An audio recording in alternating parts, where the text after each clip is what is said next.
21. Si donc quelqu'un se conserve pur en s'abstenant de ces choses, il sera un vase d'honneur, sanctifié, utile à son maître, propre à toute bonne œuvre. C'est-à-dire, bien aimé, lorsque nous décidons d'abandonner certaines habitudes que nous jugeons mauvaises, je prends un exemple. Tu as certainement l'habitude effectivement de critiquer les gens. Tu aimes effectivement critiquer les gens. La Bible dit qu'il est mal de critiquer, n'est-ce pas? Tu as conscience de cela. Lorsque tu prends conscience de cela, qu'est-ce que tu fais? Tu arrêtes de le faire et tu abandonnes cette manière de faire. C'est une sorte de purification. Mais une purification qui t'est propre. Qui t'est propre. Deux choses, bien aimé. Lorsque tu veux être un serviteur de Dieu, un vase d'honneur, tu dois exercer ces deux types de purification.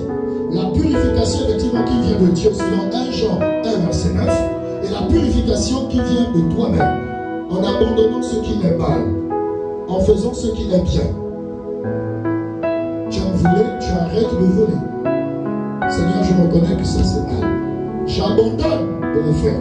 J'arrête de le faire. C'est une sorte de purification, mais qui est personnelle. Voilà pourquoi la Bible dit effectivement, si donc quelqu'un se conserve pur, en s'abstenant de ces choses, ça veut dire que tu t'abstiens de le faire. Tu as envie de le faire. La chair te pousse à le faire. Mais tu t'abstiens de le faire. C'est une sorte de purification. C'est ta part de la chose. Parce que Dieu a la sienne. Ça, c'est ta part.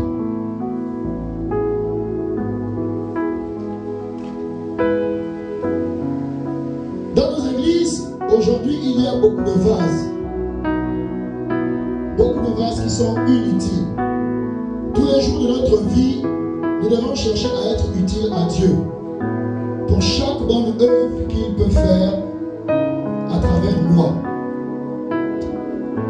Lorsque nous lisons le chapitre 2 de 2 Timothée, la Bible déclare que dans une maison, il y a des vases d'or et il y a des vases d'argent. Ils ajoutent à cela des vases de terre et des vases en bois.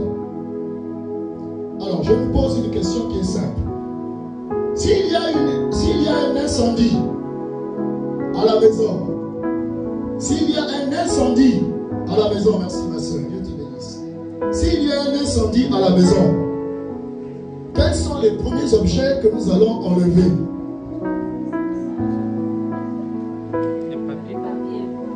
Le papier. Pour chaque bonne œuvre qu'il peut faire à travers nous. Mais pour cela, il nous faut nous nettoyer nous-mêmes au quotidien, à la lumière de la parole. Bien aimé, cette année 2025 sera des vases utiles, des vases précieux, des vases en or. Certainement, le 31 décembre, tu as eu à faire tellement de vœux au Seigneur. Et connaissant un peu le cœur du serviteur que nous sommes, certainement tu as fait des promesses à Dieu vis-à-vis de son service. Amen. Mais ce matin, j'aimerais te dire, tu ne dois pas le servir n'importe comment. Ne sers pas à Dieu dans n'importe quelle matière. Amen. Sers à Dieu dans une matière précieuse. Une matière en or. Vous savez, l'or est quelque chose de formidable. Si vous faites des recherches sur l'or, vous saurez que c'est la toute première monnaie qui existe. Le jour qu'il n'y aura plus de monnaie fiduciaire, cryptogramme ou autre, il ne restera plus que l'or. Voilà pourquoi chaque pays a ce qu'on appelle la réserve d'or. C'est parce que lorsqu'il n'existe plus effectivement un commun accord sur un système monétaire, l'or reprend le dessus. Et ça nous permet de continuer à faire des échanges et de coopérer avec les nations. Chaque pays, même le Gabon, a sa réserve d'or. Je ne sais pas si vous saviez cela. Amen. Le Gabon a sa réserve d'or. Tous les pays du monde, du moins ceux qui ont cela, ont une réserve d'or. Et ceux qui n'ont pas achètent chez les autres pour avoir une réserve d'or. Parce qu'ils savent que tôt ou tard, tout va tomber. Et l'or restera. Alors, si les hommes qui sont humains, qui sont faibles, remplis de défauts, ont conscience de l'importance de l'or, qui est une matière importante, bien aimé, pour la vie au quotidien de l'homme, ce n'est pas nous, Église, qui allons sous-estimer et mépriser cette matière. Alors que la Bible déclare que Dieu veut que nous soyons des vases d'or.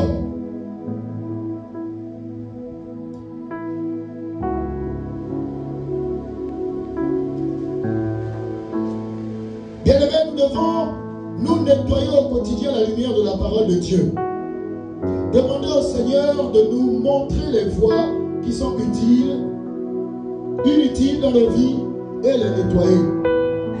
Ce qui nous empêche d'être des vases d'or dans notre église, c'est parce que nous faisons tout et rien en même temps. C'est qu'il y a des choses inutiles même que nous ne devions pas faire, mais nous faisons. Ce qu'il y a effectivement en nous des choses que nous devons nettoyer nous-mêmes, mais nous attendons que Dieu le fasse pour nous. Je vais te choquer ce matin. Sache qu'il y a tellement de choses en toi que seul toi as la responsabilité d'enlever. Et pas le Seigneur. Amen. Je vais te choquer. Si tu continues à voler, tant que tu ne prends pas la décision d'abandonner le vol et d'arrêter, Dieu ne viendra pas t'aider. C'est une question de décision. Hier, quelqu'un me disait il faut se positionner. Devant les défauts, les manquements que tu as, il faut que tu te positionnes. Si tu as conscience que telle ou telle chose est mal sur la parole de Dieu, il faut te positionner. Positionne-toi. Seigneur, c'est mal, je dois arrêter cela. Ensuite, tu verras la main de Dieu te secourir. Tu vas arrêter de boire le vin, positionne-toi d'abord. Tu vas arrêter de forniquer, positionne-toi d'abord. Tu vas arrêter d'être arrogant, colérique. Tu vas arrêter de te mêler des choses des gens. Prends conscience que c'est mal et prends la décision d'arrêter. Ensuite, tu verras le Seigneur venir t'aider. Ce n'est pas le contraire.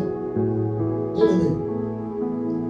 C'est dans cette optique que je ne suis pas d'accord avec certaines paroles que nous professons parfois en milieu chrétien.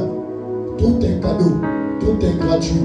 Il n'y a pas d'effort à fournir avec le Seigneur. Non, bien aimé. Non. Nous avons une responsabilité. C'est de veiller, bien aimé, à ce que nous soyons toujours purs. C'est de veiller à ce que nous soyons toujours des hommes de foi qui veillent sur leur foi, qui veillent sur les valeurs, bien aimé, fondamentales de leur foi. Être des vases d'or. Oui, bien aimé, nous sommes tous des vases d'or. Si on parle d'un terme général, nous sommes tous des vases d'or, bien aimé. Sachons-le, bien aimé. Lorsque Dieu regarde du haut de sa demeure, qu'est-ce qu'il voit? Un vase d'or? Est-ce qu'il parle de toi comme il parlait jadis de Job, où il arrête même l'activité satanique de Satan? Il dit, arrête-toi d'abord. Est-ce que tu as vu comme moi cette chose précieuse qu'il y a sur la terre, qui ne fait pas comme les autres, qui ne se souille pas comme les autres, qui ne parle pas comme les autres? Oui, bien aimé, j'ai envie de dire que il faut que Dieu fasse ton atalakou à Satan. Si Dieu fait ton atalakou à Satan, ça veut dire que tu es précieux. Amen. Atalakou veut dire qu'il fasse son comme ça, quoi. Et quand il parle de Chen Li, il regarde ce que Chen Li fait. Regarde comment il est, regarde comment il fait, il grandit, il prospère à tous égards. Là, oui. Ça veut dire que tu es important au cœur de Dieu. Pourquoi je le dis, bien aimé? Parce que dans l'église, nous disons que les simples applaudissements des frères et des sœurs après un ministère suffit, bien aimé, à rehausser notre valeur dans le cœur de Dieu. C'est faux, bien aimé. Tu veux rehausser ta valeur dans le cœur de Dieu. Purifie-toi. Quand tu as péché, demande pardon à Dieu. Lorsque tu t'apprêtes à pécher, tu as conscience que c'est un péché. Prends position. Seigneur, je ne veux pas faire cela. Aide-moi, Seigneur. En le faisant, tu te purifies. C'est une purification personnelle. Personnelle, bien aimé. Et c'est ton travail au quotidien de veiller là-dessus. Veillez sur tes pensées. Veillez sur ce qui sort de ta bouche. Veillez sur ce que tes yeux voient. Où tes pieds partent. Vous voyez nos amis musulmans. Voilà pourquoi ils font ce qu'on appelle les ablutions. Vous connaissez ça? Les ablutions, vous connaissez? Laver les pieds, laver les mains, le visage, la tête, les oreilles. Quoi encore? Le nez, la bouche. Quoi encore? Dites-moi. Qu'est-ce qu'ils font comme ablution? Ils font quoi? Vous allez comprendre en fait. Vous allez comprendre que ces gestes qu'ils font là au quotidien, physiquement, nous c'est spirituellement que nous devons le faire. Moi je vis avec eux au quotidien. Lorsqu'ils commencent,